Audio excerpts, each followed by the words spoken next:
우리 지금 이제 성벽이 완성되어지는 내용까지 보았고요. 또 영적 전쟁이 있는 내용도 보고 승리의 내용도 보았는데요. 사실 무슨 공격이 있을 때는 언제나 두렵고요. 마음이 막 불안합니다. 그런데 여러분, 내가 느끼는 감정보다 하나님 말씀이 더 확실합니다. 하나님께서 평안하라고 하시면 평안하면 됩니다. 하나님 담대하라고 하면 담대하면 됩니다. 별것 없습니다. 그냥 사단이 워낙 할 줄 아는 것은요. 그런 느낌 주는 것이고요. 그런 막 거짓말하는 것입니다. 아무것도 아닙니다. 자, 그런데 여러분, 성벽이 건축이 되고 나서 이 느헤미야가 지혜로웠던 것이 그 건축된 성벽을 파수하는 책임을 어떤 사람에게 지웠다고요? 여호와를 경외함이 큰 사람, 그리고 충성됨이 큰 사람에게 일을 맡겼습니다. 왜냐하면 보십시오. 만들어 놨는데 만들어 놓은 바깥도 황량하지만 안쪽도 완전히 황량해요. 아무것도 없어요. 그걸 자꾸 사람이 보면요. 눈으로 보는 것에 영향을 받잖아요. 이거 아무것도 없는 거 위해서 이거 뭐 하려고 이렇게 생고생을 하면서 이걸 만들었지? 그러니까 이게 하나님의 일이 여러분, 어느 단계를 딱 지나가고 나면 뭐랄까요? 예를 들어 우리가 이제 지난 여름 때 이제 다음 세대 GD 캠프를 했어요. 큰 역사를 했죠. 또 하나님께서 하시는 일을 경험했죠. 근데 지나고 나면 '뭐 때문에 그렇게 고생했지?' 이런 생각이 있어요.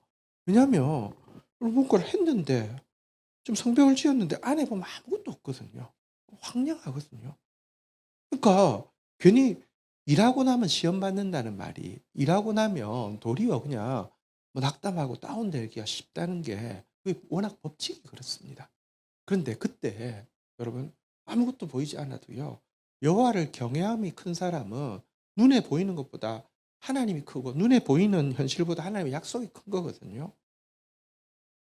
약속으로 꿈을 꾸는 거예요. 이 땅이 채워지려고 했는데 어떻게 채워질까를 꿈꾸는 거예요. 그리고 충성됨이 큰 사람이라 여러분, 뭔가 어떤 때는 바짝 할 때 보면 저 사람 못 따라갈 것처럼 열심히 사람들이 있어요. 근데 그거 하나님 별로 감동받지 않습니다. 진짜 하나님 감동받는 건 충성됨인데요. 하나님의 말씀을 믿는 사람은요. 때때로는 남들 막 달릴 때도 느려 보입니다. 그러나 하나님의 사람들은 나무와 같아서 그렇게 막 빨리 될 거라는 막 사람들이 왜 빠릅니까? 여러분, 무엇이 막 우리를 열정이 불타게 합니까? 보통 한 방이 불타게 합니다. "이것만 하면 돼." 그럼 이단이 왜 불타는 줄 아십니까? 계속 한 방 가지고 유혹하니까요. 근데 하나님의 사람들은요. 한 방이란 말에 별로 자극도 안 받아요. 가짜인 줄 아니까. 근데요. 그 사람들 막 열정 부릴 때 보면 도리어 게을러 보이고 이래서 되겠나 싶은데요. 이 하나님의 사람들은요. 변하지 않는 거예요. 계속 가는 거예요. 이건 뭐 토끼면 얘 거북인데요. 이거 게임이 안 돼요. 그런 사람을 세워서 그 사람으로 하여금 아무것도 보이지 않아도 믿음의 눈으로 꿈꾸고요. 오늘 하루 내가 하고 있는 일이 아무것도 아닌 것처럼 보여도 또 하는 거예요. 또 하는 거예요. 또 하는 거예요. 이런 사람을 감당할 수가 없는 것입니다. 그때 진짜 하나님의 역사가 일어나는 것입니다. 어쨌든 말씀은요. 우리의 삶과 떨어져 있지 않고 그대로 갑니다. 그럴 때 그 말씀의 약속의 주인공이 되는 것은 정말 우리가 자유의지를 주셨기 때문에 내가 선택하는 것입니다. 그게 또 축복이 되니까요. 예, 우리 경외함이 큰 사람, 충성됨이 큰 사람 되어서 하나님께서 행하시는 부흥의 역사를 처음부터 끝까지 하나하나 세밀하게 목도하고 또 하나님께 더 크게 영광 돌리기를 주의 이름으로 축복합니다. 자, 우리 오늘 본문 말씀 4절 먼저 읽고 시작하도록 하겠습니다. 같이 읽겠습니다. 시작. 레위 사람 예수아와 바니와 갓니엘과 스바냐와 분니와 세레바와 바니와 그나니는 단에 올라 서서 큰 소리로 그들의 하나님 여호와께 부르짖고. 자, 9장에 보면요.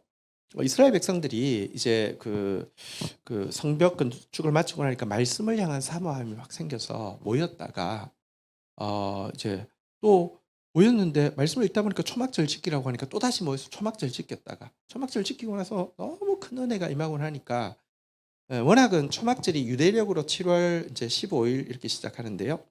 유대력으로 7월 10일이 대속죄일이라고 하루 금식하면서 하나님 앞에 기도하는 날인데 이미 그들이 초막절을 지킬 때는 지난 날이에요. 그런데 초막절 일주일간 다 지키고 나서 15일부터 하면 21일 뭐 20일 이래 되잖아요. 그죠? 다 지키고 나서 그들이 성경에 보니까 대속절이 있는데 우리 모이고 싶다 해서 또다시 모인 거예요. 그래서 진짜 여러분 하나님의 일에 헌신했을 때 주어지는 최고의 보상은 하나님 자꾸 보고 싶은 거예요. 하나님 앞에 자꾸 나가고 싶은 거예요. 어쨌든 이렇게 나와서요. 그들이 뭘 했냐고 하면요. 3시간은 에스라가 선언하는 그 율법 책의 내용을 귀를 기울였습니다. 그리고 레위인들은요. 그 율법 책을 읽어줄 때 잘 안 들리는 사람이나 들어도 잘 모르는 사람 찾아가서 또 설명도 해주고 이런 3시간은 말씀을 들었고요.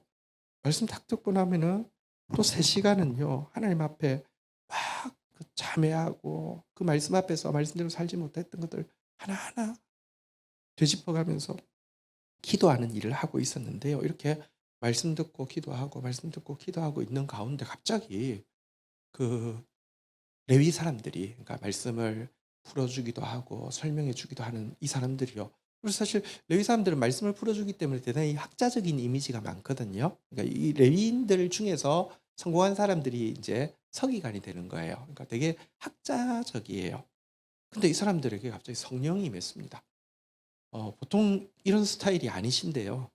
큰 소리로 하나님 앞에 부르짖게 되었습니다. 막 이렇게 레위인들이 그냥 이거는 그냥 정상적으로 이제 우리가 그렇잖아요. 수업을 들어도 이렇게 수업을 잘 듣고 그걸 잘 적응하고 나면 마음에 이렇게 막 풀기도 하고 막 토론도 활발하게 이거는 이성적인 활동이라고 할 수 있는데 지금 요거는 약간 이성의 활동을 뛰어넘는 것이죠. 말씀이 계속 임하다 보니까 말씀에 영이신 성령이 레위 사람들을 확 사로잡으니까 뭐 이렇게 이제 막 고함을 치게 되는 겁니다. 하나님을 향해서 막 부르짖게 되는 겁니다. 4절에 5절에 보니까요. 또 어떤 사람들은요. 우리 한번 5절 같이 한번 읽도록 하겠습니다. 시작.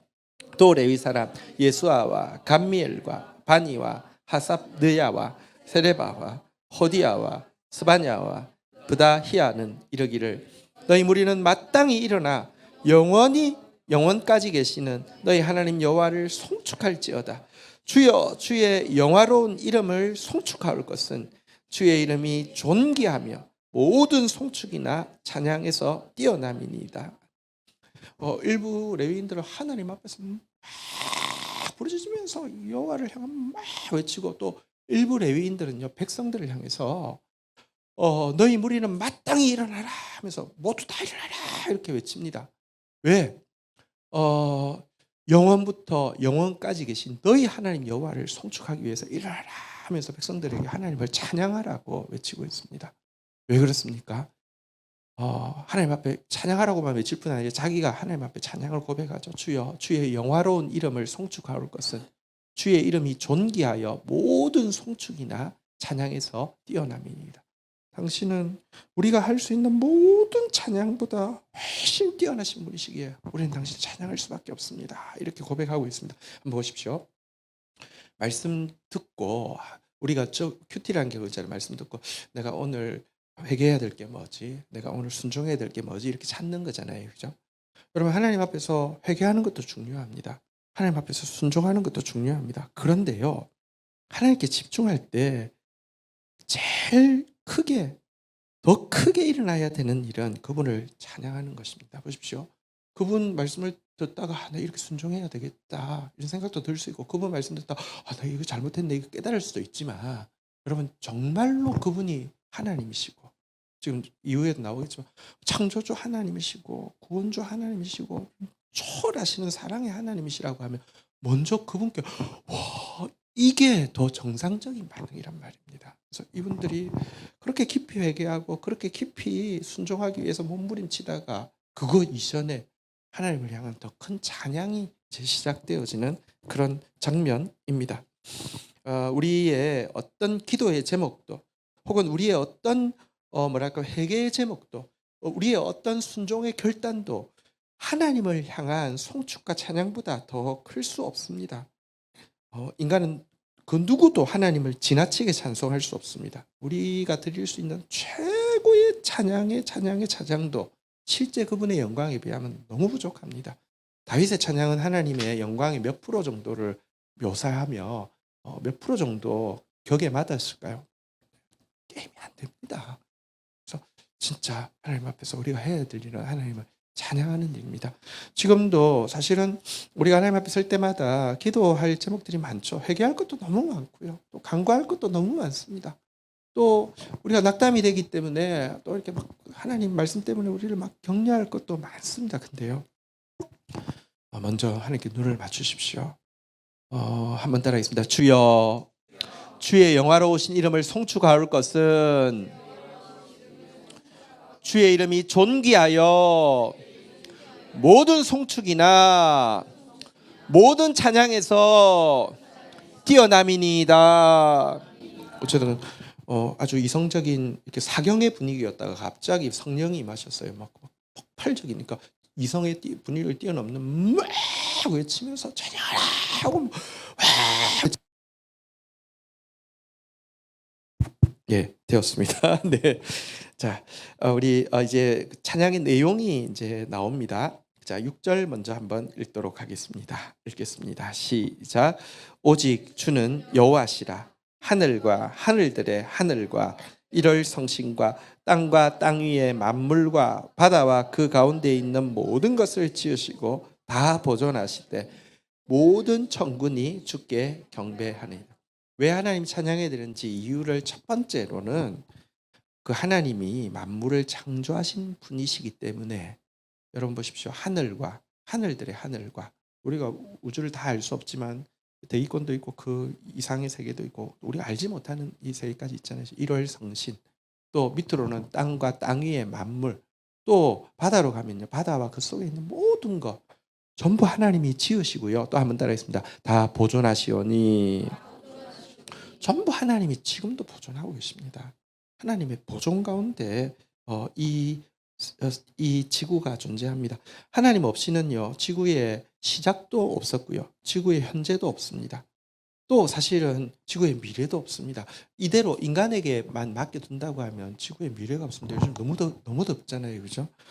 피조물들이 지금 진짜 죽을 맛인가 봐요. 여기 뭐 바다에서 이제 일하시는 분들 이야기 들어보니까 고기가 거의 안 잡힌대요. 왜냐하면 너무 뜨거우니까 나오면 죽으니까 막 고기들이 그러니까 근데요, 여러분 미래가 여러분 우리가 절망적이지 않은 이유는 지금 막 세상은 막 진짜 파멸을 향해서 막 엄청난 속도로 가고 있지만 미래가 절망적이지 않은 이유는 성경에 보면요, 하늘과 땅을 창조하신 하나님이 한번 따라하겠습니다. 내가 새 하늘과 새 땅을 창조하리니. 여러분 우리의 시작도 우리의 현재도 우리의 미래도 주님 안에 있고요. 특별히 주님이 만드시고 방치하시는 하나님이 아닙니다. 여러분 이렇게 이 하나님 이 세상을 아예 이제 하나님이 없다고 좀 믿는 사람도 있지만 하나님은 있다라고 믿는데 그 하나님에 대해서 이신론이라고 해서 그러니까 그러니까 이격되어 있다, 멀리 떨어져 있다. 그러니까 창조는 한 것 같아. 이게 누구 창조주 없이 된 거라고 설명하기 힘들다. 그런데 어떤 법칙을 만들어 놓고는 관여 안 하신다 해서 멀리 떨어져 있는 하나님이다. 이신론이라고 하는데요. 이게 많은 사람들이 그냥 그렇게 생각합니다. 그냥 근데요, 여러분 하나님은요 만드시고 무책임하게 이신론 멀리 네 알아서 해 하고 멀리 가시는 분이 아니라요 세밀하게 보존하시는데 예를 들면 참새 한 마리도 땅에 떨어지는 거 하나님 명령 없이는 안 된다고 그랬어요. 보존하신단 말입니다. 예. 그 하나님이 보존하시기 때문에 하나님을 찬양해야 된다 이렇게 이야기하고 있는데요. 특별히 이 하나님의 보존에 대해서 우리 한 가지 좀 생각해 보겠습니다. 하나님 만물을 보존하시는데 무엇으로 보존하신다고 하냐고 하면 히브리서 1장 3절에 보면 이런 말씀이 있습니다. 이는 하나님의 영광의 광채시요 그 본체의 형상이시라. 예수님에 대한 표현입니다. 그의 능력의 말씀으로 만물을 붙드시며 한번 따라하겠습니다. 그의 능력의 말씀으로 만물을 붙드시며. 여러분 지금도 만물이 보존되어지는 것은요 이 주님의 말씀이 만물을 보존하고 있다 이렇게 이야기하고 있습니다. 자연 법칙도요 주님의 말씀 때문에 그 능력의 말씀이 붙잡고 있기 때문에 하늘의 별들이 떨어지지 않는 것이고요. 그런데 여러분 이 말씀으로 만물을 보존하신다 이런 내용인데요. 다른 피조물들은 어쨌든 하나님의 법칙에 그대로 순종하게 되어 있습니다. 근데 자유의지를 가진 인간은요. 이 말씀으로 보존하시는 하나님의 말씀에 다스림을 받을 수도 있고 안 받을 수도 있는 자유도 있는데요. 그런데 자유의지를 가진 인간이 능력의 말씀으로 붙잡으시는 그분의 말씀을 붙잡으면요. 나도 붙잡으면요. 하나님은 그 사람은 절대로 놓지 않고 반드시 책임지시고 보존하신다. 이렇게 이야기하고 있습니다.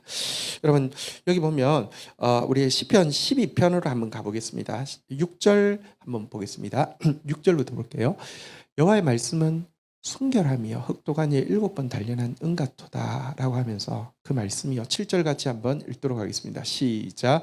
여호와여 그를 지키사 이 세대로부터 영원까지 보존하시리이다. 하나님께서 그 순결한 말씀으로 이 사람을 지켜주십시오. 그래서 이제부터 영원까지 보존해 주십시오. 이렇게 고백하는데 여러분 이 사람이 누구냐? 5절로 조금 앞으로 거슬러 올라가 보면요. 여호와의 말씀에 가련한 자들의 눌림과 궁핍한 자들의 탄식으로 말미암아 내가 이제 일어나 그를 그 원하는 안전지대에 두리라 이렇게 이야기하는데요. 여러분 우리가 이 우리가 하나님 앞에서요 정말 하나님 말씀 붙잡으려고 하면요 도리어 더 눌립니다. 도리어 더 탄식할 수밖에 없습니다. 영적 공격들이 있다니까요. 자 그런데도요 자유의지를 가지고 있는 우리가 하나님의 말씀 믿고 붙잡고 나아가면 하나님께서 그를 지키시고 안전지대에 두신다 이런 말입니다. 이 세대로부터 영원까지 보존하신다 이런 말입니다. 이게 진짜 그럴까요? 여러분 말씀대로 가면 죽을 것 같은데 보존되는 게 아니라 말씀대로 가면은 사람들의 조롱받고요. 말씀대로 순종하고 가면요. 사람들이 제일 처음에는 조롱하고 협박하다가 나중에는 뭐 너만 잘났어 하고 이렇게 별로 좋아하지 않습니다. 근데 그대로 가면 진짜 다시 7절 볼까요? 이 세대로부터 영원까지 보존하신다. 말씀대로 보존하신다. 순결한 말씀대로 보존하신다. 진짜일까요? 하나님 너무 이론적인 분 아니십니까? 8절에 보면요. 이런 말씀도 있습니다. 비열함이 인생 중에 높임을 받는 때에 악인이 곳곳에서 날뛰는다. 현실로 보면요. 비열한 사람이 더 잘 돼요. 악인이 막 날뛰고 있어요. 이런데도 말씀 붙잡고 하나님 말씀대로 순종하고 살려고 하는 사람 괜찮을까요? 근데 여러분 이런 현실을 성경에도 알고 있음에도 불구하고 다시 이야기합니다. 하나님은요 말씀으로 말씀 붙잡고 나아가는 사람을요 다시 한번 따라하겠습니다. 이 세대로부터 영원까지 보존하시리이다. 네, 여러분 우리 살 길은 말씀 붙잡는 길입니다. 말씀 붙잡고 나아가십시오. 잠시는 비열한 인생들이 악인들이 말씀 없는 악인들이 자기 뜻대로 하는 악인들이 성공하는 것처럼 보이지만 여러분 말씀 붙잡고 나아가는 사람을만 남을 것입니다. 하나님의 먼저는 창조와 보존을 인하여서 찬양하였고요.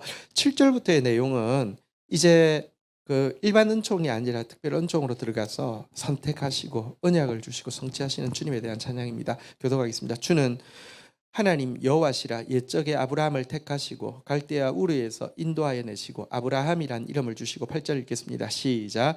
그의 마음이 주 앞에서 충성됨을 보시고 그와 더불어 언약을 세우사 가나안 족속과 헷 족속과 아모리 족속과 브리스 족속과 여부스 족속과 기르가스 족속의 땅을 그의 씨에게 주리라 하시더니 그 말씀대로 이루셨사오매 주는 의로우심로다. 예. 여기는 이제 아브라함을 선택하시는 이 장면, 그러니까를 보여주고 있죠. 7절에 보면요, 하나님께서 아브라함을 택해서 한번 따라하겠습니다. 아브라함. 근데 여러분 아브라함의 뜻은요, 한번 따라하겠습니다. 열국의 아비. 자식 하나도 없는데 열국의 아비가 되게 하려고 좀 너무 허황되지 않습니까? 근데요, 아브라함에게는요, 하나님을 향한 경외가 있었어요. 이삭까지 바칠 때 네가 나를 경외하는 줄 알겠다 그랬고요. 또 8절에 보니까 이런 단어도 있잖아요. 그죠? 한번 따라하겠습니다. 주 앞에서 충성됨을 보시고 아브라함에게는 충성됨도 있었어요. 그러니까 잠시 하나님 크게 생각하고 따라왔다가 쏘가서 하고 어떻게 돌아가지? 바벨론은 어떻게 돌아가지? 그러지 않았어요. 눈 앞에 보면 웃기잖아요. 자식도 하나 없는데 열국의 아비라는 이름을 주시는데 아직 아들 하나도 안 줬어요. 그때도 하나님 경외하고요. 그런데도 변함없는 그의 모습을 보셨다 그랬는데요. 어쨌든 우리 오늘 하나님 경외하는 사람 찾고 있고요. 하나님 앞에 충성된 사람 찾고 있습니다. 찾는다는 것은 그만큼 귀하다는 뜻이죠. 진짜 하나님 경외하는 사람이 잘 없습니다. 사람 무서워하는 사람 많고요. 돈 무서워하는 사람 많은데요. 사람 좋아하고 돈 좋아하는 사람 많은데요. 자기를 경외하는 사람도 많아요. 자뻑 뭐 자기 네, 하나님 경외하는 사람 참 없습니다. 충성되는 사람 참 없습니다. 네. 물론 다시 이야기합니다. 아브라함의 경외와 아브라함의 충성이 아브라함을 선택하는 여러분 이후에 필요 충분 조건이 될까요? 전혀 그렇지 않습니다. 필요 충분 조건이 아닙니다. 그냥 그거 구실 삼아서 일반 은총적으로 주셨습니다. 왜냐고 아브라함의 삶을 보면요. 바보 같은 모습이 얼마나 많아요. 아내를 2번이나 막 누이라고 쏘기기도 하고. 그가 완전해서 구원했다는 거 아닙니다. 무조건 선택은 은혜입니다. 나의 나 된 것은 은혜입니다. 그런데 하나님이 우리한테서 축복할 빌미를 찾고 싶은데 그 빌미가 아브라함에게 있어서는 경외함과 충성됨이었음을 이 이야기는 보여주고요. 그리고 그에게 한번 따라하겠습니다. 충성됨을 보시고 나서는 한번 따라하겠습니다. 언약을 세우사. 하나님이 좋아하시면 약속을 주십니다. 여러분 세상은요 좋아하면 현찰을 날 진짜 좋아한다면 명품을 주든지 현찰을 달라고 하는데요. 하나님은 좋아하는 사람에게 언약을 세우십니다. 그건 너무 큰 것이기 때문에 너무 큰 것이기 때문에 언약을 세우시고는요. 그리고는 그에게 이 언약의 땅을 주시는데 사실은 세상에서 가장 타락한 7 족속이 살고 있는 땅을 주시겠다라고 이야기하고요. 또 한번 따라하겠습니다. 그의 씨에게 주리라. 그한테 준다는 게 아니라 그의 씨. 여기 그의 씨는 단수로 되어 있습니다. 바다에 모래알 같은 자손을 준다고 했는데 그들에게 준다는 게 아니라 사실은 그들을 통해서 나올 예수 그리스도에게 주신다는 그런 뜻이죠. 어쨌든 죄악된 세상 가운데 하나님 나라를 세우시겠다. 그래서 너를 열국의 아비가 되게 하겠다. 이런 언약을 주시고 한번 따라하겠습니다. 그 말씀대로 이루셨사오매. 하나님은 그리고 또 말씀을 주시면요. 하나님은 우리를 은혜로 선택하시는 분이시고 우리에게 언약을 세우시는 분이시지만 하나님 또한 그 약속하신 말씀은요 반드시 이루시는 분이십니다. 올해 우리 공동체에 주신 말씀은 여전히 지금도 진행 중입니다. 우리가 어떻게 느끼든지 상관없습니다. 다시 우리 믿음으로 고백합니다. 선한 말씀이 다 응할 것입니다. 자, 이 부분에 대해서 찬양하고 나서요 9절부터 이제 11절 하나님의 약속이 응할 때에는요 구원과 심판이 동시에 일어나거든요. 한번 보겠습니다. 주께서 우리 조상들이 애굽에서 고난 받는 것을 감찰하시며 홍해에서 그들의 부르짖음을 들으시고 10절 읽겠습니다. 시작. 이적과 기사를 베푸사 바로와 그의 모든 신하와 그의 나라 온 백성을 치셨사오니 이는 그들이 우리 조상들에게 교만하게 행함을 아셨습니다. 주께서 오늘과 같은 명예를 얻으셨습니다. 자 보십시오. 하나님이 구원을 하시는데 여기 굉장히 중요한 영적인 법칙들이 들어있습니다. 9절에 보십시오. 구원하시는데 뭐 언약을 주시었으면 고생도 안 하게 해주시면 좋잖아요. 한번 따라하겠습니다. 고난 받는 것을 감찰하시며 부르짖음을 들으시고.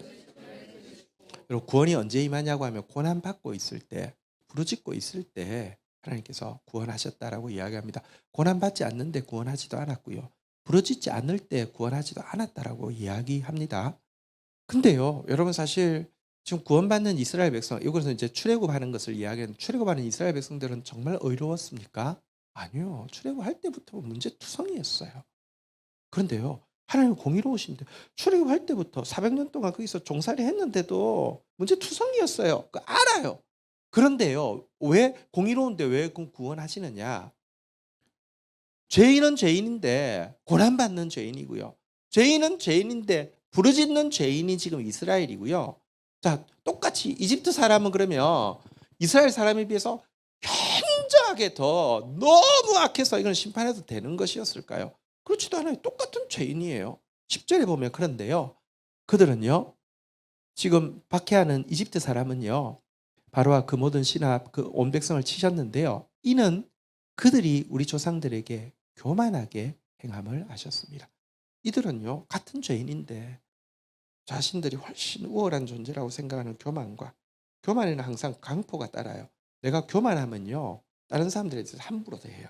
겸손하면 다른 사람들을 주님처럼 대해요. 그런 차이가 있죠. 근데 이들의 교만과 강포가 크고 이들의 고난과 부르짖음이 큰데 이 둘 사이의 괴리가 너무 커서 주님이 같은 죄인이지만 개입해도 되기 때문에 개입하신다는 거예요. 이게 하나님이 역사 가운데 개입하시는 이유세요. 아무 때나 이적과 기사를 베풀지 않아요. 그런 점에서는 약간 이신론이 맞는 것 같아요. 하나님 법칙대로 움직이시니까. 근데요. 하나님 멀리 계신 분이 아닙니다. 지금도 감찰하고 계시고요. 지금도 듣고 계신 분이십니다. 그리고 우리도 죄인이지만 고난 때문에 조금이라도 죄가 벗겨지고 있을 때 우리도 죄인이지만 부르짖으면서 조금이라도 주님께 가까워지고 있을 때 근데 같은 죄인이지만 교만과 강포로 하나님 없어도 될 것처럼 하나님하고 싸워도 이길 것처럼 이러고 있을 때 하나님이 꼭 개입하시고요. 그래서 그들을 이제 명예를 얻으신다는 게 정말 하나님은 구원하시는 하나님이시다라는 명예를 얻으셨고요. 11절에 한번 가볼까요? 하나님 또 구원은 동시에 심판이기도 하죠. 같이 한번 읽겠습니다. 시작. 또 주께서 우리 조상들 앞에서 바다를 갈라지게 하사 그들이 바다 가운데 육지같이 통과하게 하시고 쫓아오는 자들을 돌이 큰 물에 던짐같이 깊은 물에 던지시고 보십시오. 홍해가 갈라졌잖아요. 그죠? 그런데 이스라엘 백성들은 도보로 걷는 사람들인데요. 육지같이 통과했습니다. 쫓아오는 여러분 애굽의 군대는요. 전차를 가지고 오고 있습니다. 근데 큰 물을 돌에 던지면 도저히 이거는 이렇게 그 뭐랄까요? 들어가지 이게 안 되잖아요. 그죠? 큰 돌을 물에 던진 것처럼 추격하는 그들은요. 다 물에 빠졌다 이렇게 이야기를 하고 있습니다. 그래서 이게 여러분 뭐 홍해가 갈라진 것이 그 뭐 무슨 저 뭐죠? 어디 무슨 그 조수간만해서 물이 빠지는 거면은 여러분 보세요. 이스라엘 백성들은 어떻게 마른 땅처럼 걷고 걸어 다니는 어린아이들까지. 근데 전차는 어떻게 여러분 큰 돌이 물에 빠지는 것처럼 전부 다 버림받을까요? 그러니까 하나님이 구원할 자를 구원하시고 심판할 자를 심판하시는데 얼마나 정확하게 구원하고 심판하는지에 대해서 보여주고 있는 사건이죠. 어쨌거나 하나님의 구원과 심판에 대해서 이 놀라운 똑같은 죄인인데 우리를 구원받게 하시되 완벽하게 구원하신 하나님의 구원에 대해서 또 대적들에 대한 심판에 대해서 찬양했고요. 마지막으로 찬양하는 내용이 12절, 13절 이제 마지막 내용 보도록 하겠습니다. 낮에는 구름 기둥으로 인도하시고 밤에는 불 기둥으로 그들의 행할 길을 비추셨사오며 13절 읽겠습니다. 시작. 또 시내산에서 강림하시고 하늘에서부터 그들과 말씀하사 정직한 규례와 진정한 율법과 선한 율례와 계명을 그들에게 주시고 14절 같이 읽겠습니다. 시작. 거룩한 안식일을 그들에게 알리시며 주의 종 모세를 통하여 계명과 율례와 율법을 그들에게 명령하시고 자 이제 마지막으로 인도와 보호에 대해서 찬양하는 내용입니다. 하나님이 이스라엘 백성들을 인도하시는데요. 광야에서 무엇으로 인도하셨습니까? 13절에 보니까 낮에는 구름 기둥, 밤에는 불 기둥. 그러니까 구름 기둥 따라가면 구름 기둥이 진행하면 가면 되고요. 서면 됩니다. 또 구름 기둥 아래 있으니까 여러분 요즘 진짜 여기 밖에 나가면 죽을 것 같아요. 너무 더워서. 근데 광야는 훨씬 덥잖아요. 근데 구름 기둥이 있어서 살 수 있었죠. 밤에는 또 광야는 온도가 이게 뭐 이렇게 열을 이렇게 머금고 있다가 뿜어주는 게 없다 보니까 확 떨어지는데요. 불기둥이 나와서 이렇게 밤에 또 보호를 받을 수 있었죠. 그러니까 어쨌든 하나님이 인도하시고 보호하시는 것이 12절에 잘 나와 있는데요. 그런데 인도하시고 보호하시면서 그들을 이끌고 간 곳이 시내산이었고요. 시내산에서 말씀을 주셨잖아요. 사실은 하나님의 인도와 보호가 불기둥, 구름기둥이 지금은 없는 것처럼 보이지만 사실은요. 시내산에서 들어가서 주신 말씀이 진짜 우리를 인도하십니다. 진짜 우리를 보호하십니다. 그래서 여기 보니까 규례, 율법, 율례, 계명이라는 단어들이 나오는데 그 앞에 형용사들이 세 개가 붙어 있습니다. 말씀에 대한 형용사 한번 볼까요? 정직한, 진정한, 선한.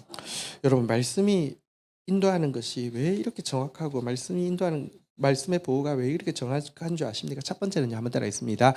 정직한. 이 정직한 규례라고 할 때 규례는 미슈파트인데요. 보통은 이제 판단 혹은 정의라는 뜻인데요. 그럼 말씀은 정직하게 판단합니다. 우리는요. 남 말할 때는 좀 꽤 정직한데 자기 말할 때는 정직하지 않고요. 모르는 사람 이야기할 때는 칼같이 판단하다고요. 자기랑 이권에 관련 있는 사람한테 대해서 두리뭉술하게 이렇게 이야기하잖아요. 근데 말씀은 그렇지 않아요. 그런 잘못된 것은 정확하게 정직하게 판단해 줘요. 또 우리가 약하다고 비천하다고 또 우리 멸시하지도 않고요. 하나님 말씀은 정직하게 약한 자에게 또 격려의 말씀을 주시고요. 예. 그 말씀 그래서 정직하기 때문에 정말 우리를 보호하고 인도하십니다. 또 한번 따라하겠습니다. 진정한. 이 진정한이라는 단어는 보통 이제 이 에메트라는 단어인데요. 보통은 어떻게 번역하냐고 하면요. 어, 그 진실, 성실로 주로 번역하는 것입니다. 하나님의 말씀은 이렇게 성실합니다. 그러니까 변하지 않는다는 뜻입니다. 사람은 너무 잘 변해요. 그래서 잠시 진짜 좋아 보여도요. 그 모습 가지고 너무 막 그러지 마십시오. 사람은요. 다 문제가 많습니다. 근데요. 하나님 말씀은요. 여기 진정한 다시 진실, 성실. 진실하고 성실합니다. 진짜 변함이 없습니다. 그래서 그 말씀의 인도 받을 때, 그 말씀의 보호 받을 때 진짜라는 것입니다. 또 한 번 따라하겠습니다. 선한. 선한이란 하나님 창조 목적에 맞는 것이고 하나님 눈에 보시기에 좋은 걸 선하다라고 이야기합니다. 보시기에 좋았더라 이게 선하다는 말이거든요. 말씀 따라가면요. 여러분 하나님 보시기에 창조 목적에 참 맞고 하나님 보실 때에 참 아름다운 사람이 되게 해주신다는 것입니다. 그래서 이 말씀 따라가야지 우리가 이제 하나님 보시기에 진짜 정직한 그리고 성실한 그리고 선한 이게 열매가 되어지는데요. 이와 같은 계명, 율례, 율법을 배우고 실천하게 하기 위해서 14절에 주신 축복이 무엇입니까? 한번 따라하겠습니다. 거룩한 안식일. 여러분 우리의 일상의 삶이 만만치 않습니다. 일도 너무 많고요. 또 일이 너무 많다 보니까 한국 사람들은요 보상 심리로 또 이제 일하지 않을 때는요 뭐 완전히 그냥 뭐 완전 망가지게 놉니다. 그러니까 근데 사실 온 세계에서 아마 아시아권에서는 따라올 데가 없고요. 온 세계에서도 우리나라 사람처럼 여행 많이 다니는 사람이 이제 잘 없는 것 같아요. 그러니까 보세요. 할 일도 많죠. 할 여행도 많죠. 그러니까 하나님 앞에서요. 여러분 정직한 그 성실한 그 선한 하나님 말씀을 배울 기회가 거의 없습니다. 바빠서 못해. 오늘 지금 너무 재밌어서 못해. 근데요.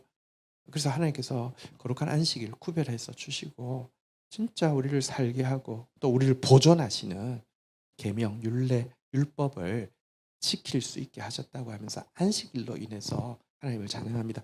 안식일을 인해서 하나님 찬양하는 것은 유대인들에게 굉장히 특징적인 겁니다. 유대인들은 안식일에 대해서 너무너무 찬양합니다. 안식일을 진짜 좋아합니다. 유대인들 공동체에 가면 항상 느끼는 게 안식일을 어떻게 이렇게 찬양할까? 안식일을 어떻게 이렇게 좋아할까? 그리고 또 이제 그렇게 안식일을 구별해 놓으니까 어쨌든 신약을 못 받아들인 건 정말 어리석지만 구약 자체는요. 지금도 정확하게 전수되어지는 모습을 보며 이 안식일을 제대로 지킨다는 것이 얼마나 중요한가 이런 생각을 하게 됩니다.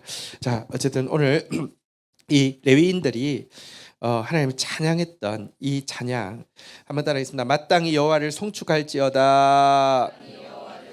찬양받기 합당하신 그 주님 함께 찬양하며 나갔으면 좋겠습니다. 함께 자리에서 일어서시고요.